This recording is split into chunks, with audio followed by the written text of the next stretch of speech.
Negatywne myśli są, tak jak i pozytywne myśli, są pewnego rodzaju zwyczajem. Używamy swoich zwyczajów codziennie. Wstajesz rano i wykonujesz mniej więcej prawie te same czynności każdego dnia. To nie jest tak, że wstajesz i dzisiaj zrobię coś, czego nigdy wcześniej jeszcze nie robiłem. Informacje znajdujące się w tym miejscu były subiektywnie testowane na zwierzętach z gatunku Homo sapiens. Rituals define us. See, all the results in your life are coming from your rituals.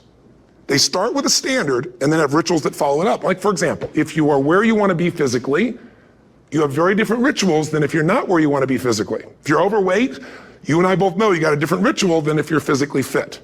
Człowiek potrzebuje tej części, Rytuałów? takich rytuałów, dokładnie. I człowiek czuje się bezpiecznie w tych rytuałach, o czym będziemy później jeszcze rozmawiać przy okazji 6 potrzeb każdego człowieka. Jedną z tych potrzeb mogę powiedzieć od razu, że właśnie jest ta potrzeba poczucia certainty, czyli takiej pewności bezpieczeństwa. Te rytuały sprawiają, że człowiek na pewno czuje się bezpiecznie, ale też jednocześnie sprawiają, że tkwimy w nich często. Jeśli to jest właśnie rytuał, który jest disempowering, on ci odbiera trochę mocy, to w tym momencie jakby przez to, że jeśli tkwisz w nim, to może negatywnie wpłynąć na całe twoje życie. If you're overweight, you roll over and you have a very different ritual. You might roll over several times to turn the alarm clock off. You go in and get your mocha, smocha, whatever, special coffee. You stop by at Starbucks, whatever the case may be. You have your nice sugar muffin. It's supposed to be really nice for you. Whatever you do, it's a different ritual. Dlaczego to ma aż takie znaczenie? Po pierwsze, dlatego, że to jakość twojego życia zależy od tego, a po drugie, dlatego, że każda duża rzecz, która wydarza się w naszym życiu, jest wynikiem jakby wielu małych sukcesów. Każda duża porażka w naszym życiu jest wynikiem wielu małych porażek. Każdy dzień, my często myślę, że nie zwracamy na takie rzeczy uwagi, ale kiedy dzieje się już coś dużego, to myślimy sobie, no i się zepsuło. Co do tego doprowadziło? Naprawdę działo się tak, że wszystko było doskonale i nagle się zepsuło. Success and failure are not giant events. They don't just show up. You don't just suddenly become successful or suddenly have this cataclysmic event that makes you fail. It may look that way, but failure comes from all the little things. It's failure to make the call. It's failure to check the books. It's failure to say, I'm sorry. It's failure to push yourself to do things physically that you don't want to do. And all those little failures, day after day, come together until one day some cataclysmic event happens and you blame that. That event happened because you missed all the little stuff.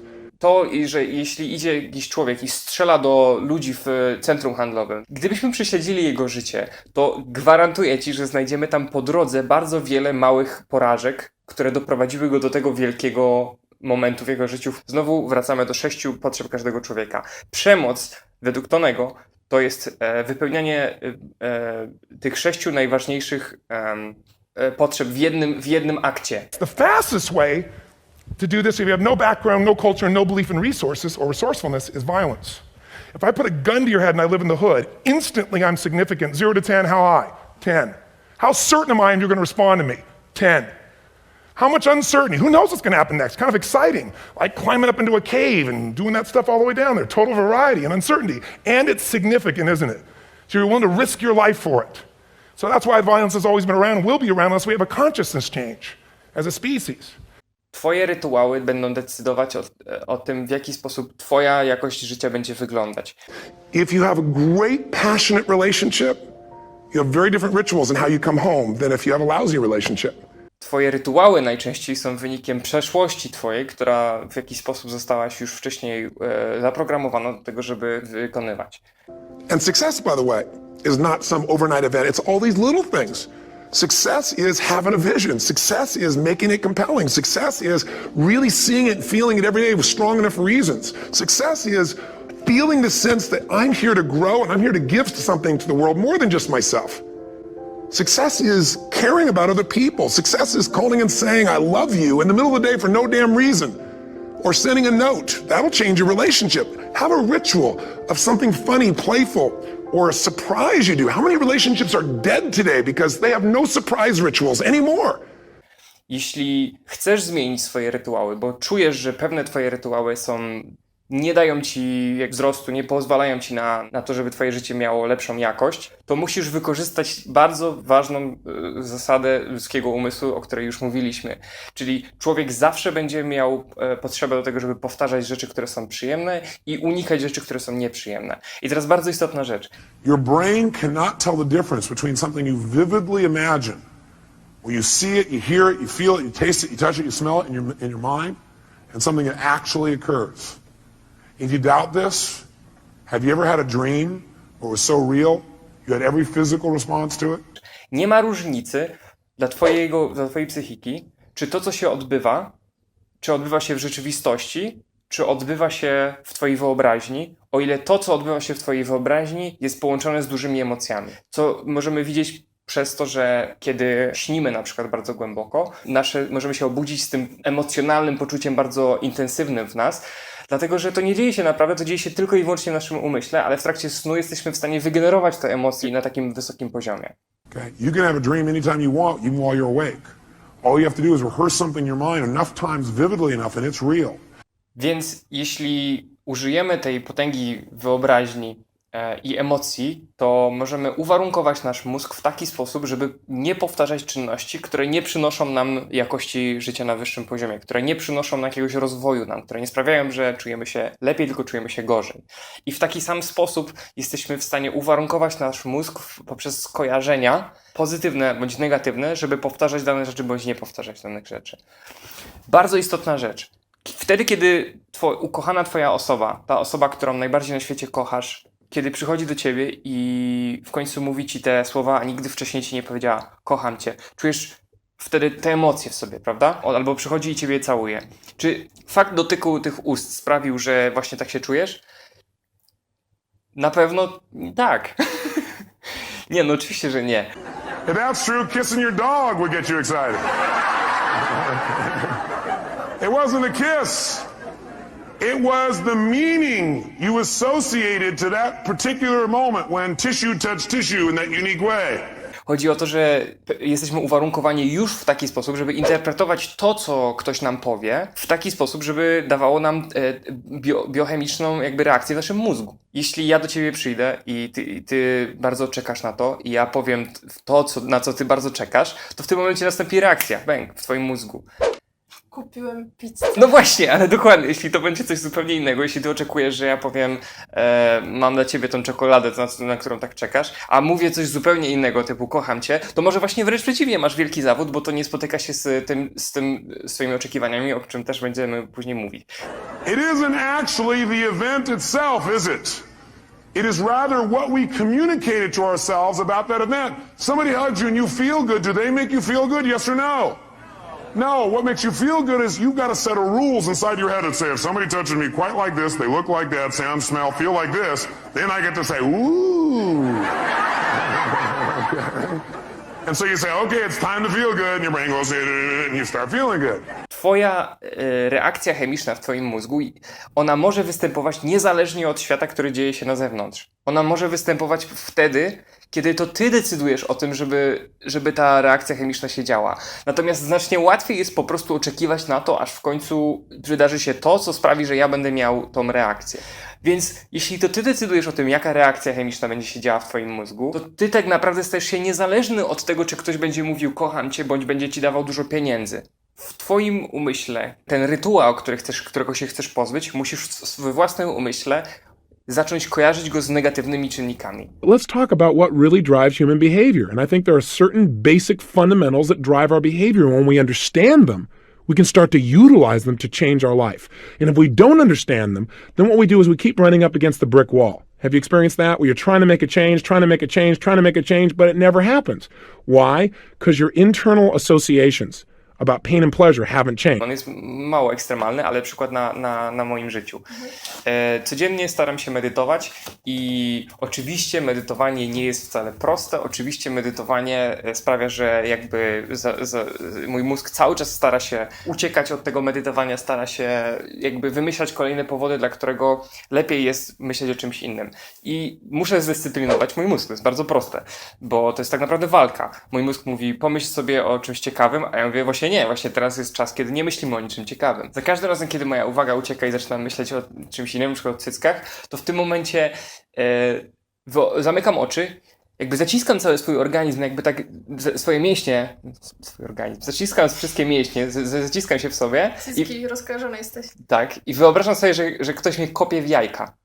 I to jest bolesne, wręcz nawet więcej jestem w stanie wyczuć jakby towarzyszący przy tym dyskomfort w okolicy jajek. Robię to za każdym razem, kiedy mój mózg odchodzi od tego, co ja chcę, żeby on robił. Tak się składa, że jest to jedna z metod na to, żeby w ogóle zasypiać również, która jest stosowana przez pilotów. I say allegedly because the studies are not publicly available, but they claim they were used on fighter pilots who would often make avoidable mistakes as a result of stress and ultimately sleeplessness. In fact, they were designed to allow them to fall asleep even while sitting up. And after 6 weeks, they claim that 96% of the pilots could fall asleep in less than 2 minutes.